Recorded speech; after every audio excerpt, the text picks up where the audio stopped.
Still sitting in a truck seat that's older than your favorite pair of work boots? Your back has been filing complaints for years. If your seat is worn out, sagging, or just plain uncomfortable, it's time for an upgrade. Head on over to seatspecialist.com. Check out their selection of quality replacement seats built to keep you comfortable mile after mile. And don't forget to use promo code TR104U to save 10% on your order. Seatspecialist.com, because a better ride starts with a better seat.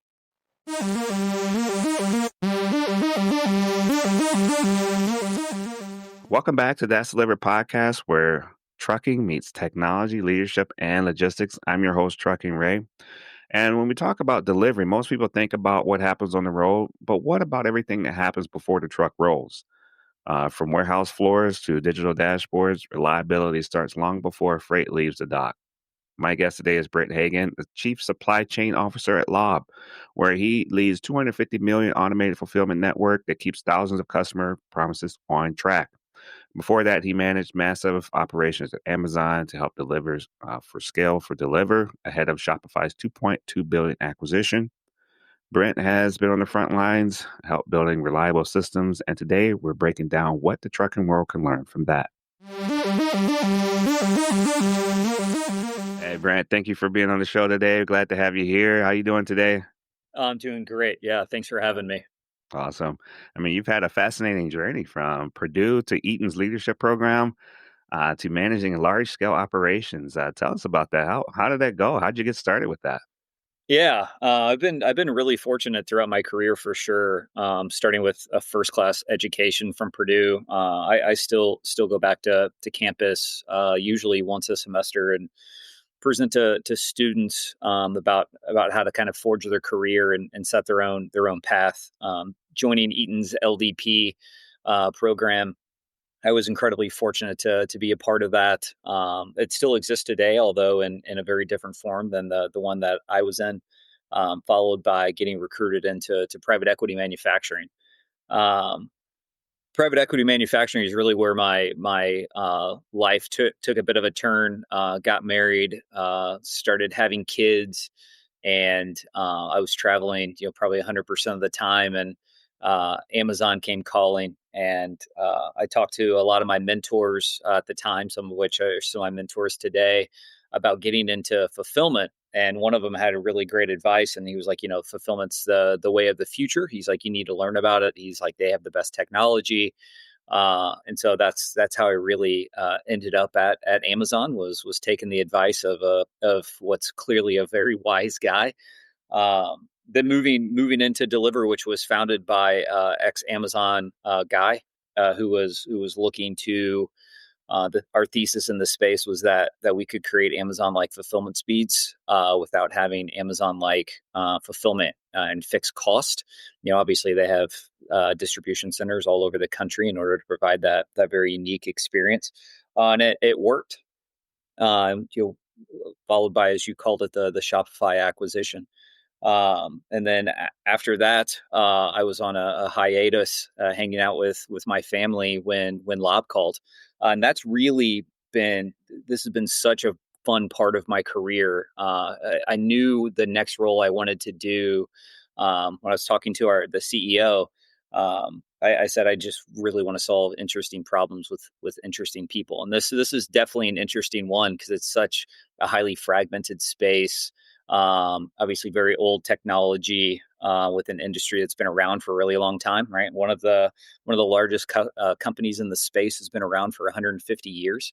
So it starts to really combine a lot of my manufacturing background, but as well as the technology and operational resilience that I learned throughout my career, especially at Amazon. And then with Deliver. So it's been a really great combination. And I'm headed right towards my third year here. It's been a ton of fun. Congratulations, man. That's awesome. I mean, running 5,000 person fulfillment center at Amazon sounds intense. Well, what did your experience teach you about efficiency and accountability? What did that help with? Yeah, well, so systems, a lack of systems are going to pop up. If you don't have the right standardization in place, you're going to watch everything fall apart at scale like that. So when I started at Amazon, I was running basically a third of a building, which was 2 million square feet, had a few thousand people inside of it, and I had about a third of the building, and I ran it 24/7. And I was the only one out of my peers and I that had 24/7. Most people have like 12/7, and so one person runs all night, the other person runs all day. And so I obviously couldn't live there. Amazon wouldn't allow it, nor would my wife and my children certainly wouldn't like it very much. So it was critical for me to put processes in place that scaled, that allowed me to be out of the building. And so the question that I always ask teams when you're thinking about that is how are you bringing visibility to your problem? How are you going to standardize how you respond to those problems? Because nobody can be there all the time, even across from shift to shift, and all of them really need to kind of look the same. Each shift should solve problems pretty much the same way. So, how do you standardize the way in which we look at problems, the way that we're going to attack short term, medium term versus long term, and then ultimately how do you establish accountability towards solving those problems? Like those are things that you had to become an expert at very, very quickly at Amazon in order to be really great. The piece that I like to talk to people about is this is operations, right? It doesn't matter if you're a fleet manager or someone running a distribution center, or if you're the person making the widget, somewhere globally. Operations is pure chaos. Like every single day, something's gonna go wrong, right? Like you probably maybe you heard about the AWS shutdown that just happened overnight, right? That broke systems from Amazon to Delta Airlines, like you name it, like that's going to pop up. That's pretty complicated problem. But you're going to have people call in sick. You're going to have a truck breakdown. You're going to have a forklift breakdown. So what keeps us from absolutely falling to pieces in those scenarios is our culture, right? Culture is the thing that's going to make you be calm when the storm is happening. I like that. So, what's some of the exercises that you do to stay calm? I mean, that culture. I mean, how do you present that to other people?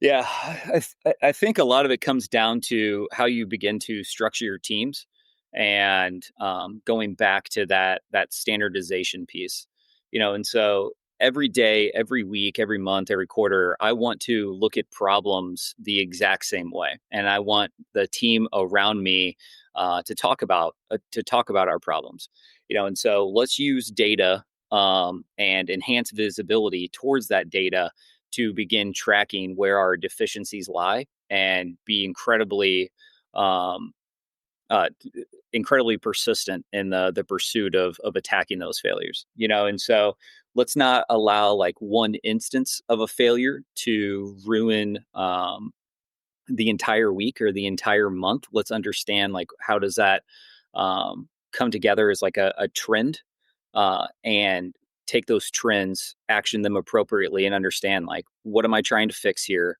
and how do I know if that's going to work or not. And so when teams start doing that, they can become very comfortable with the idea that operations is that chaos that you and I are talking about, and just kind of manage through it. And so it's much like uh, anyone that puts themselves in a situation where they have the opportunity to fail or miss something.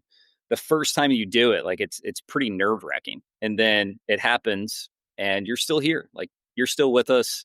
Like it's okay. The next day is still going to come, and so don't let some sort of opportunity to get better, don't view that as a failure. And so the way I want to talk to my teams about it is every time that happens, like as long as we're reflective about it, we're going to learn something from that miss. And so we're going to get better the next time we do it. We're going to enter it with a lot more comfort, and that's really winning in like every sense of the term. Yeah. So, question that comes to my mind is I've worked with some or around some individuals that like to change it every week.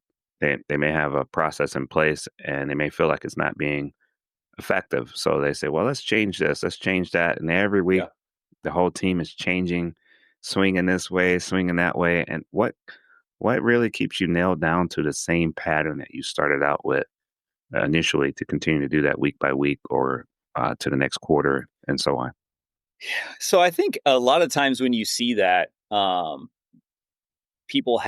leaders have like a top down approach to problem solving, and it probably starts right there because where processes are most likely to fail are ones in which the folks that are actually executing the problems don't have a sense of ownership around the process in of itself. So a lot of that comes down to literally like the framing of what we're trying to achieve. And so anytime that I'm goal setting, I want what we're trying to achieve, kind of our North Star, key KPIs, what we want to see on a balance sheet, like whatever the case might be, that North Star should be tops down. There's just no doubt about it.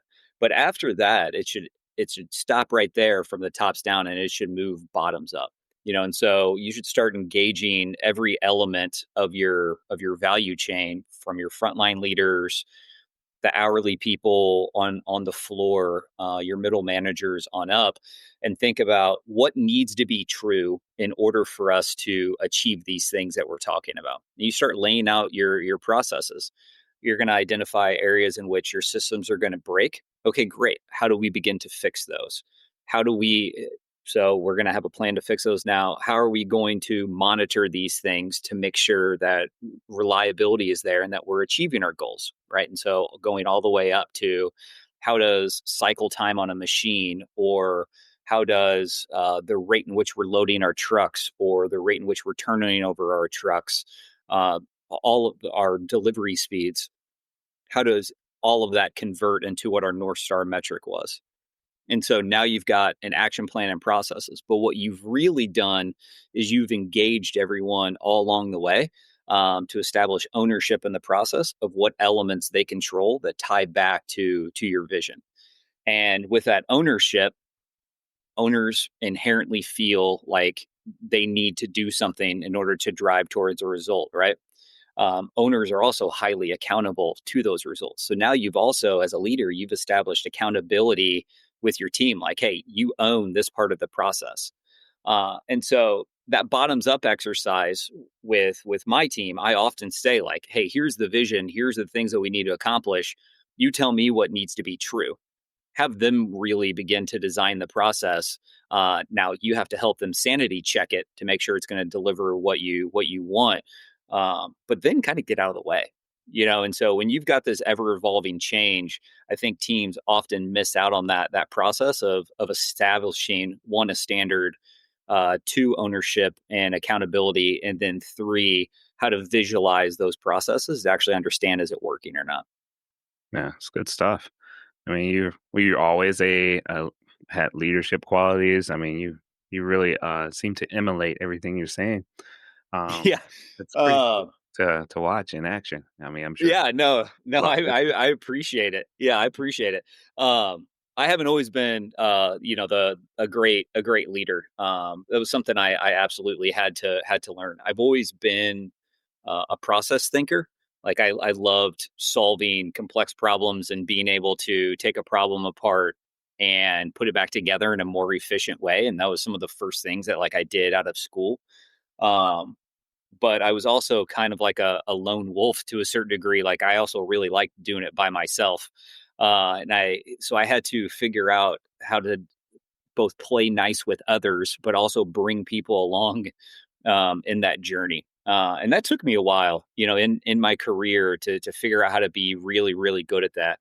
And the piece that I learned was how much easier it is to have success and build on that success when you have others around you, that you're teaching, you're learning from as well. And you're working on this stuff together. Like it feels like an intuitive concept, when I say it out loud, but it wasn't for me. I had to learn that behavior.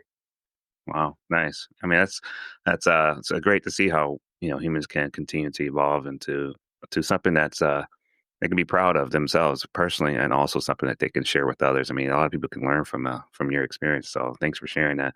And Yeah. all those experiences lead to where you're at now. Let's dig into what happens or what it looks like today. Looks like Lob isn't your traditional logistics company, but it's still relies on heavily on transportation partners and dependable operations. So for those in trucking who may not know, or those who, does automated direct mail fulfillment network actually, how does that work for them, or how does it work for you guys? Yeah, good question. So Lobs started off as the kind of the original API on the street. So it's a technology that allows for the data transfer of marketing campaigns, transactional campaigns from, whether that's a bank or Capital One or an automotive company into a means of manufacturing, right? And transferring that data that they need to have produced. What we've transformed into is that, well, taking a step back, and we've done all of this in a third party manufacturing manner. And historically, what we did was we sent all complexity downstream to our third party manufacturers, and we said, here's the data, go make something, and please do a good job and send us the bill. Over the last 3 years, we've really started to tear that apart. And we said that we really want to own the entire value chain without owning the fixed capital assets in the middle, right? The actual printers that are executing this. And so we've begun leveraging our technology to integrate both with the manufacturer as well as with logistics companies, and we're handling all the procurement and stuff in the middle to execute all of our campaigns down. And so it really mimics that of a first party vertically integrated company without us actually owning the assets in the middle. And so to a freight provider, we have a lot of freight providers in our network that are handling our middle and final mile injection into the USPS, as well as into our logistics partners, kind of in the middle, that might be doing middle mile sortation or co-palletization, both on FTL and LTLs. And so I hope, sorry, to see some of your listeners' invoices come through. Nice. That'd be great. Lob's operational revenue 50% while lowering costs. Um, you've grown that, what changes help you make that happen without sacrificing quality? Um, One, a phenomenal team. First and foremost, I was super fortunate when I came to Lob to inherit a really good team that we've had the opportunity to build on. But over the last probably 18 months, maybe 2 years, we've had this focus to streamline our quality processes from partner to partner. The first way in which to do that was that we had 30 manufacturing partners across the country, and we've dwindled those down to about 10.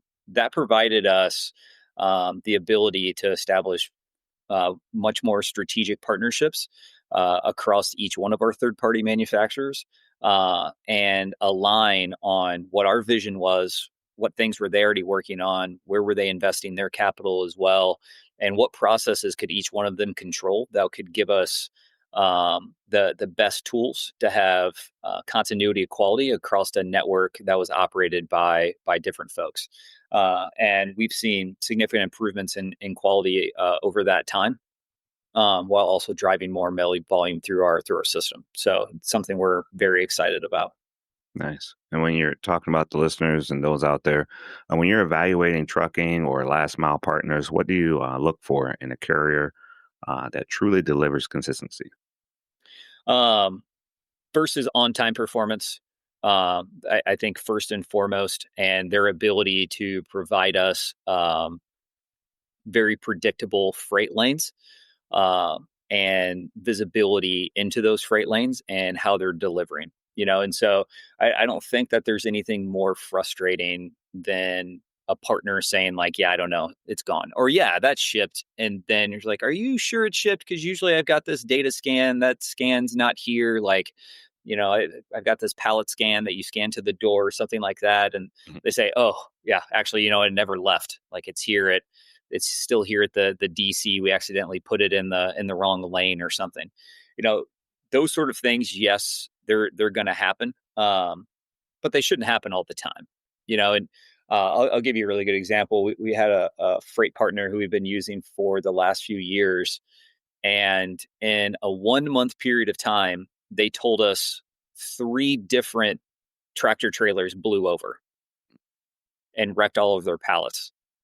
And we're like, Really? Like, it happens, right? Like, it absolutely happens, no doubt. Three times in a single month, like, your tractor trailers are blowing over and it's complete, disaster recovery. Like, man, like, I sure would like to see pictures of those. Like, that sounds pretty interesting. Like, let me see that.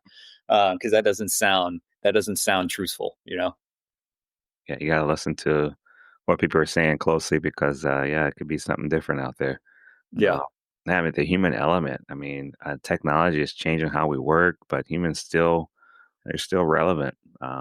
Many fleets want to embrace the automation or AI, but fear losing the human touch. What balance do you think works best? I look at this a couple of different ways.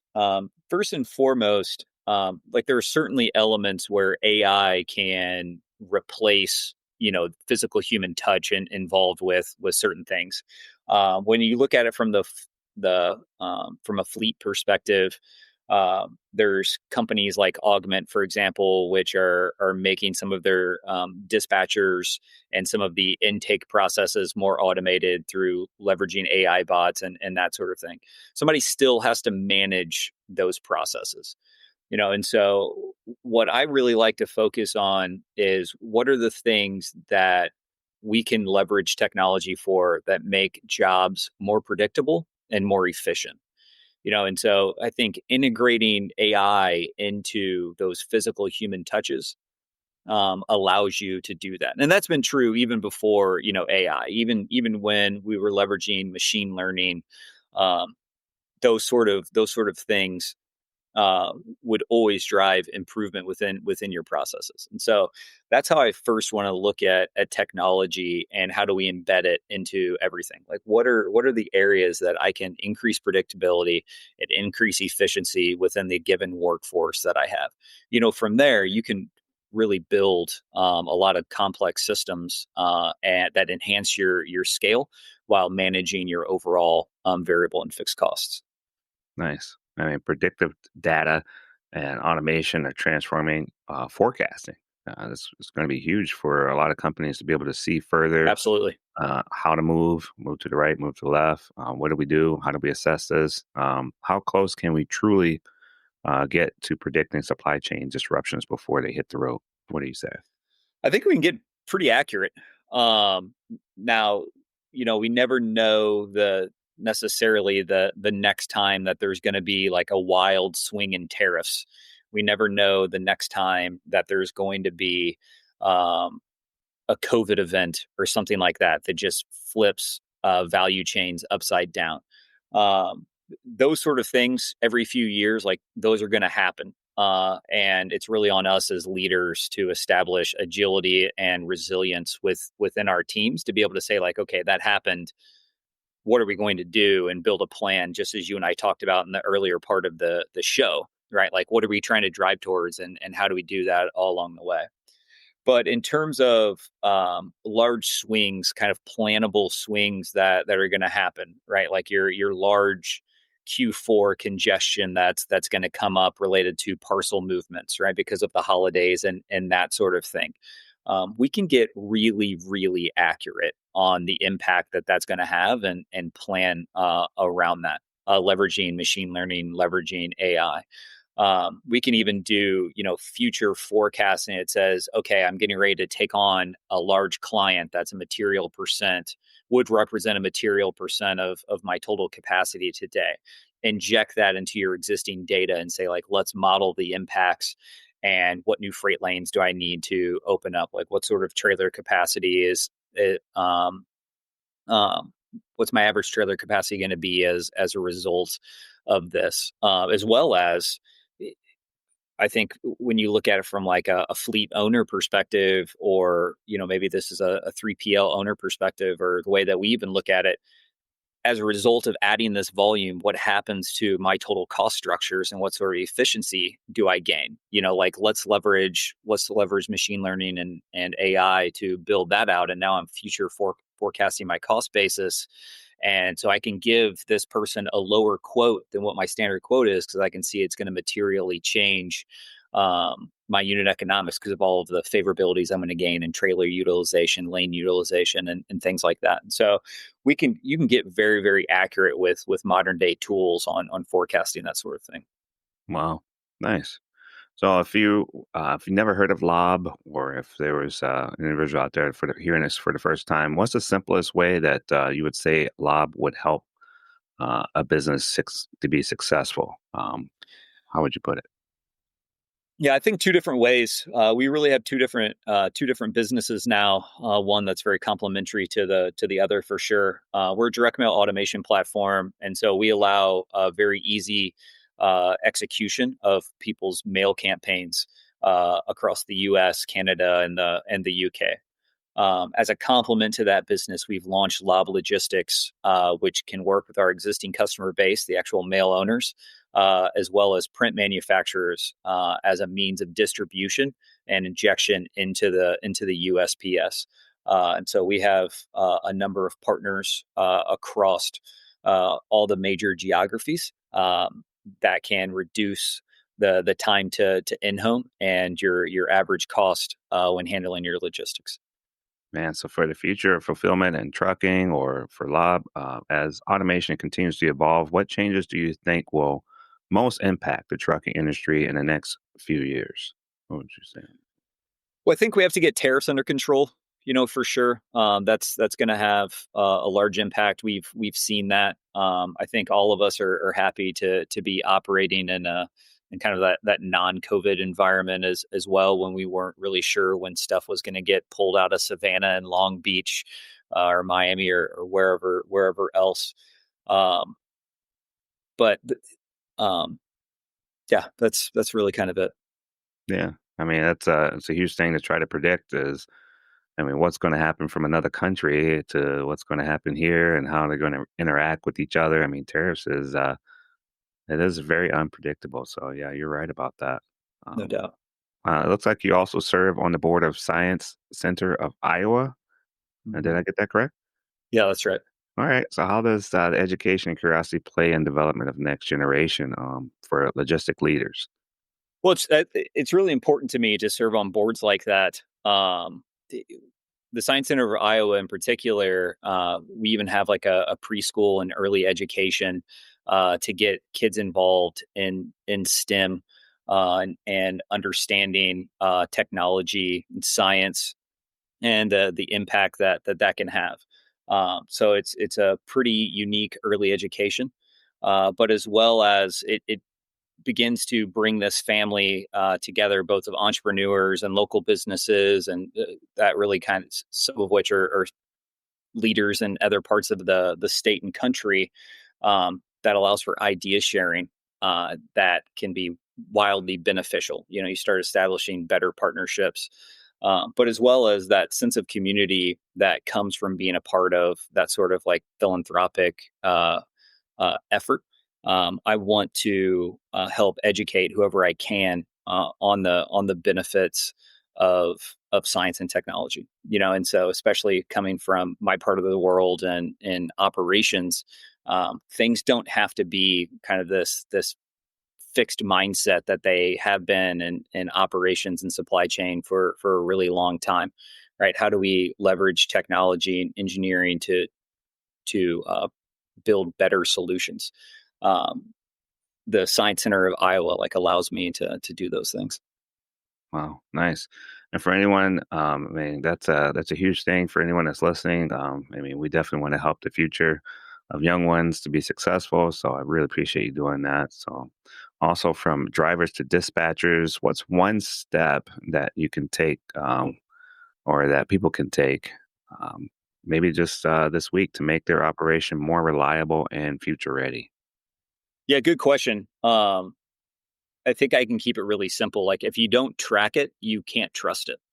And so what are you doing to provide visibility to your team on all the sources of error that can pop up within your operation? If you're not tracking those opportunities to miss, eventually you're going to miss, right? Like those things are going to happen. So if you don't track it, you can't trust it. No, I like that. Real nice and simple, and something that you can put forth the effort to improve each day. Even if you're changing it just by 1%, you're going in the right direction versus just letting it happen, right? So great. And you're a true leader. You've definitely grown into the person that people need. We need someone more people like you in the industry. So I'm really glad that you came on the show to share your experience and also talk about the things you're doing over there at Lob, the things you have done and you continue to do. It's much appreciated. So thank you so much, Brent. Yeah, thank you. I appreciate you having me.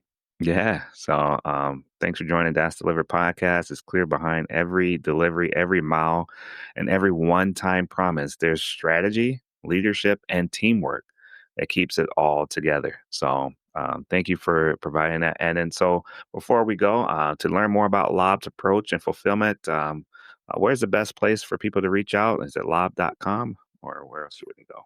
Lob.com. Yeah, they can also find me on LinkedIn under Brent Hagen. Happy to connect and talk about what's going on in my world and theirs. Nice. Anything else you'd like to share with the listeners out there or some of the truckers?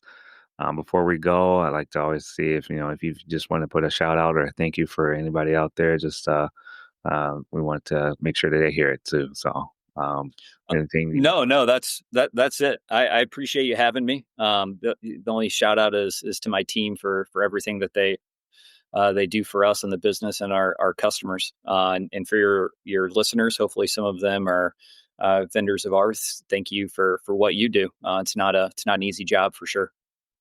awesome. Thank you so much. And if anybody likes what you hear or like what you see, please be sure to subscribe and also continue to listen. If you have any questions or comments, please leave those for us. We like hearing from you, like answering your questions. And please reach out at that'sdelivered.com or anywhere that you get your podcasts. So that's all for today. And where trucking meets innovation, and that's delivered. Are you a trucker looking for a safe and reliable place to park? Look no further than Truck Parking Club. With locations across the country, we've got the perfect spot waiting for you, whether it's daily or long-term parking. And right now, use promo code DELIVERED at checkout for an exclusive discount. Reserve your spot today at truckparkingclub.com and drive stress-free, knowing your parking is covered.